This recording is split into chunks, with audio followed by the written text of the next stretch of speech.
You're back for more of his Dark Materials here on BuzzChomp, and I'm going to give you the full recap Cliff Notes version of Season 1. I'm Dan Salem, and the first season of his Dark Materials was kind of amazing, and this is what happened.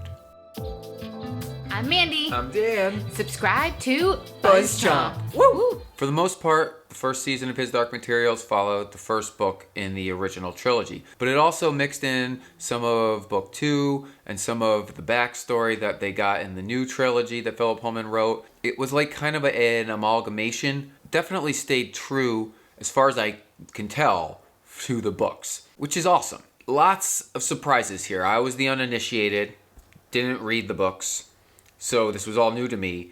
And it very much kind of blew me away as it moved forward. Season begins, and we see Lord Asriel deposit his baby daughter Lyra at Jordan College in Oxford amid a flood. And we don't really have much reason why. And then we see her as a little girl growing up there, and then we meet Lyra in modern present day with her best friend Roger. And they're living at Jordan College. Lord Asriel returns, her uncle. He's discovered things in the Aurora Borealis up north. He's trying to find multiple universes, trying to investigate dust, which is the source of magic and power in the world. All of the humans have demon counterparts that are animals attached to their souls, living, breathing, running around. And her uncle almost gets poisoned to death by the head of Jordan College, the master. And Lyra saves him. Then he leaves in a giant hot air balloon because he's going to go continue his research. The master gives Lyra an alethiometer, which, if you're able to read it, which most people can't, it'll tell you the truth. You ask it a question, and you interpret the answer, and it's the truth. Mrs. Coulter, Marissa, who's the head of the General Oblation Board with the Magisterium, the ruling body of the world, the church, if you will, comes, and the master gives Lyra to her as a ward. Kind of like, go, learn with her. You're the chosen one, set forth on your path. It's unclear whether this was a good or bad decision, but Lyra's with Mrs. Coulter, Marissa, who is one of the main villains in this season, and she informs Lyra that Lord Asriel is not her uncle, but in fact her father. And then we find out that she's pretty evil because the Gobblers, or the Oblation Board, is stealing children.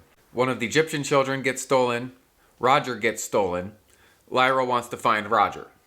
Marissa is the one doing the children stealing, and we see this, but she's also lying to Lyra about trying to find Roger. Why are they stealing children? Marissa's working an experiment for the Magisterium, but for her own means, to separate demons from people. And they're using children because children are uninfected with dust. And once you hit puberty, the dust infects you and the demon sets in and finds its final animal form. So before that, you can do the experiment and separate it. It's not going particularly well. Well, a reporter informs Lyra of this, and so then she runs away. Amid all this, we see Lord Boreal, who works for the Magisterium, step through a splinter, a crack between worlds at Oxford College to another at Oxford, and more of like a modern day version of the world as we know it personally, where there are no demons, but we assume there's probably still magic. We don't really know. And he is the only one that knows that this splinter exists, and he's the only one that has crossed that we know of. The reason he's crossing, though, is because another person that supposedly crossed, the decapitated head, showed up, but it really wasn't them, so he's investigating. That person is from that world. Will, the son, kind of intervenes and has the information, and Lord Boreal is going to be searching and tracking down Will the whole rest of the season unsuccessfully to this point. Lyra escapes Mrs. Coulter because she finds out she's evil, and then goes with the Egyptians to try to find the children and her friend Roger. In the process, she discovers Mrs. Coulter, Marissa, is actually her mother, because Marissa and Lord Asriel had a relationship, an affair. Lord Asriel kills Marissa's ex-former husband. They kind of splinter their relationship, and he leaves off Lyra. It's unclear why neither one of them came to Lyra and just kind of let her be an orphan. Such is life. Now, Lyra has the information on who her parents are. She's with the Egyptians, trying to find the children, and they're heading north. Marissa's trying to track down Lyra to bring her back into the fold. Again, not entirely clear why. I think she's just emotionally torn inside because she's running her experiment on children, murdering children. The Magisterium's trying to reel her in and sever it, but she keeps convincing them that it's worth pursuing this experiment, and they believe her. Lord Boreal's investigating the other universe because he wants to figure out who else is crossing and who else knows of other splinters between the two worlds. It appears that there are a lot of worlds, and there are probably several splinters, but nobody really knows about them except for Lord Boreal, and he's keeping it close to the vest. Also Will's father, but we never really met him. There are witches, and they know about all of this, but are unable to do much about it. Now that Lyra's with the Egyptians, she's traveling north, and Lee and his hot air balloon enter the fray because he's trying to find his friend Iork, who's a giant bear.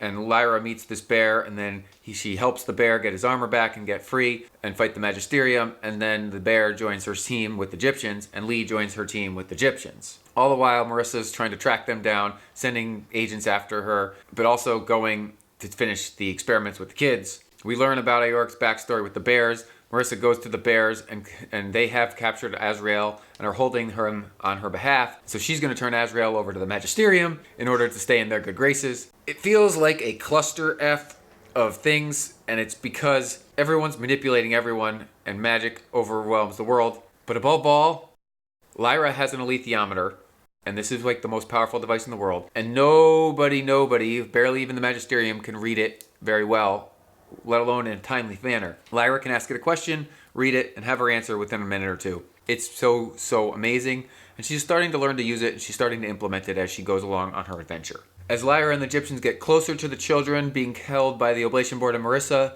she discovers the Egyptian boy. He had been severed from his demon, and he lives long enough to be reunited with his mother, but then he dies. The reason they know where the kids are being held is because Tony Costa broke into Marissa's apartment with Benjamin to try to get information, and they got a list and a location, and then Benjamin died, and Tony goes back and brings it, and that's what kind of set them forth on their path. Now as they get closer and closer to this northern base, Lyra gets captured and gets put in the base.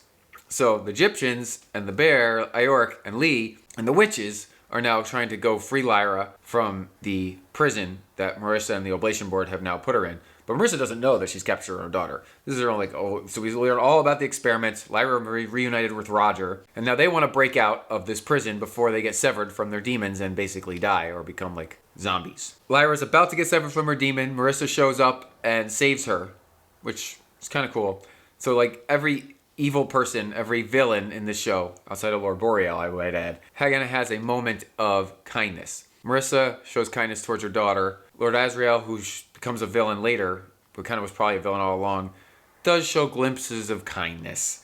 Lord Boreal chasing Will, still chasing Will. Will has letters from his father who is crossing willy-nilly between the two worlds. We don't really know why yet. After Marissa saves Lyra from being demon-spliced, Lyra captures Marissa and then blows up her experiment and destroys it.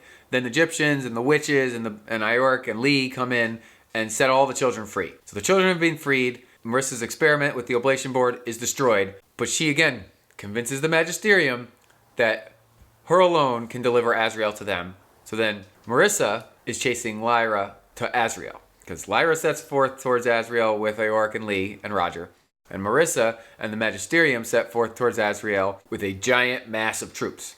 Where's Azrael? With the bears. Lyra falls out of the hot air balloon and lands in the bear's lap.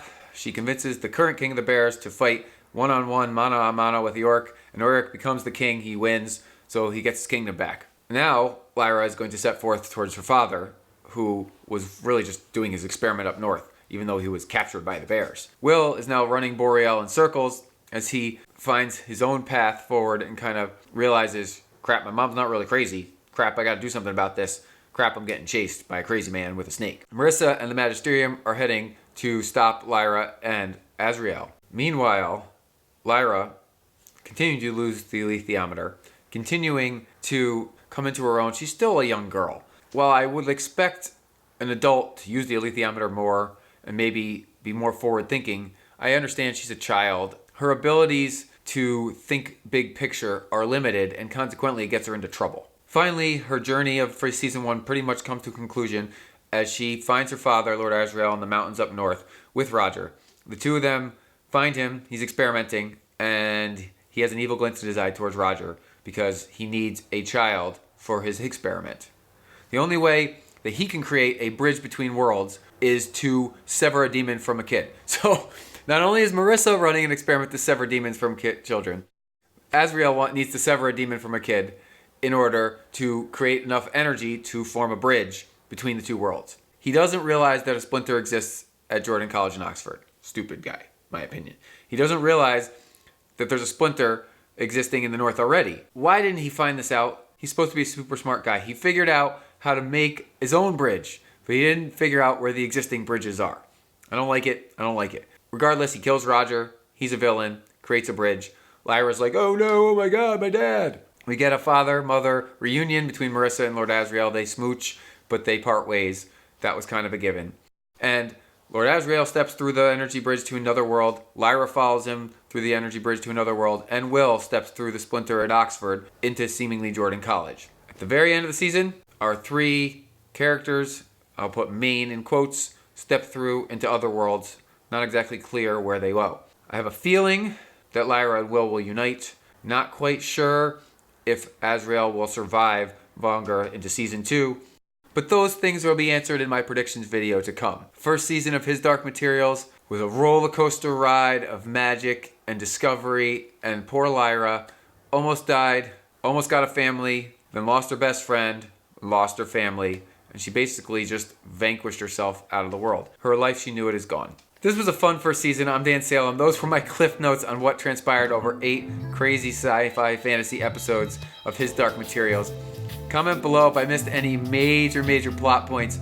And stay tuned because I'm going to do a predictions video for season 2 rather shortly here on the BuzzChomp YouTube channel. So subscribe so you don't miss a minute of His Dark Materials. Woo! Thanks for watching BuzzChomp. Subscribe and share. Subscribe and share. Subscribe and share. Share. Woo!